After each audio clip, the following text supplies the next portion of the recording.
Olá, seja muito bem-vindo aqui ao canal. Os mortos podem ajudar os vivos? Assista esse vídeo completo do Mário Persona para que você não seja mais enganado por falsas religiões ou falsos ensinos doutrinários. Vamos ver o vídeo.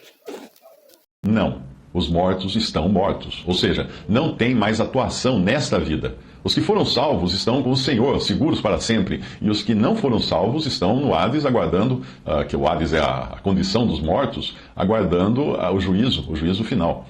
Os salvos estão tão ocupados com Cristo que não irão interferir nos problemas dos vivos, e os outros estão em densas trevas, incapazes de qualquer relação com os vivos. Quando a Bíblia abre uma fresta e mostra o além, nós podemos ver o que eles estão fazendo lá. Em Lucas 16, que não é uma parábola, porque parábola, os personagens não têm nome, nós vemos o rico e vemos Lázaro. O rico está no Hades, clamando por ajuda para mitigar sua sede, mas é impossível receber qualquer ajuda onde está, porque existe um grande abismo que impede a sua passagem ou a passagem de outros para lá. Ele também roga que Abraão, em cujo seio o mendigo Lázaro está, após ter morrido, e aqui Abraão é uma representação do lugar dos salvos do Antigo Testamento. Ele roga a Abraão que envie Lázaro para que vá avisar seus irmãos que ainda estão vivos. Abraão se limita a responder que os vivos já têm Moisés e os profetas, que na época era o Antigo Testamento, e que tudo de que precisam estava lá. Porque mesmo que alguém ressuscitasse dentre os mortos para falar com eles, eles não se arrependeriam.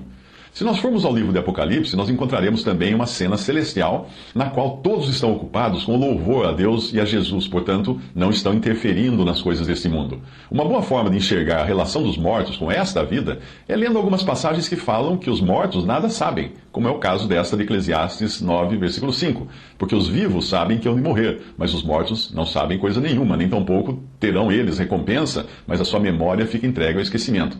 E Eclesiastes 9:10, tudo quanto te vier à mão para fazer, faze-o conforme as tuas forças, porque na sepultura para onde tu vais, não há obra, nem projeto, nem conhecimento, nem sabedoria alguma. É preciso entender que o livro de Eclesiastes mostra o ponto de vista humano, e neste mundo, não mostra na realidade o além. Ali são as palavras do pregador. E ele diz em Eclesiastes 1:3, que proveito tem o homem de todo o seu trabalho que faz debaixo do sol.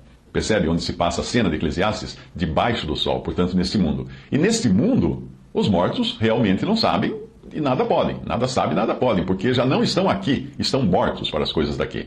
No livro de Eclesiastes, a expressão debaixo do sol é repetida 27 vezes, para nós não ficarmos em dúvida de que o assunto ali é a terra, não o céu, e nem mesmo o Hades, que é o lugar ou condição da morte, dos mortos.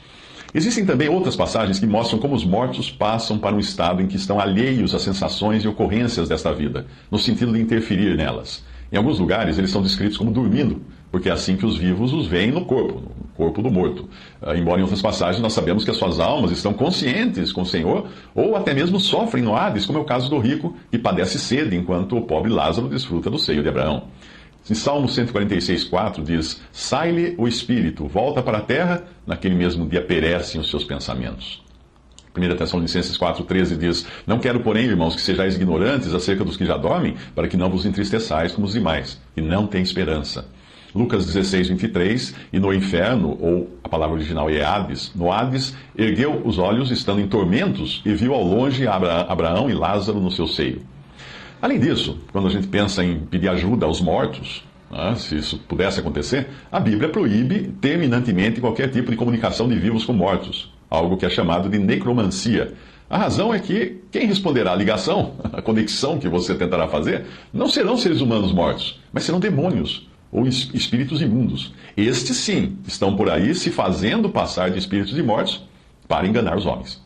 Tudo isso vale também para o caso dos chamados santos do catolicismo, que são pessoas que morreram. Pedir algo a eles ou esperar que respondam nada mais é do que um espiritismo disfarçado. As próprias supostas aparições de Maria ou outras pessoas mortas, chamadas de santas, são manifestações demoníacas, já que nós não encontramos esse tipo de coisa na doutrina dos apóstolos. Você nunca verá uma manifestação assim na doutrina dos apóstolos. O curioso é que as pessoas continuam recorrendo à ajuda dos mortos, quando o próprio autor da vida, Jesus, se colocou à disposição, à nossa disposição, para irmos a Ele. Para que ir a outro, além daquele que vive para sempre e é Senhor de todas as coisas? Obviamente, as pessoas preferem ir aos mortos em busca de auxílio por não crerem em Jesus, o Senhor, e não desejarem confessar os seus pecados.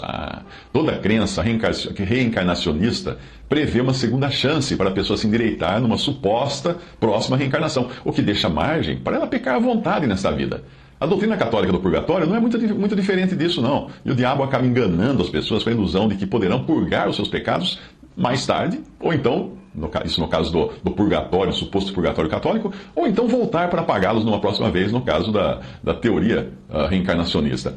Um filme espírita costuma ser anunciado com um slogan que diz mais ou menos assim: sempre existirá outra chance. Tá bom, vai nessa.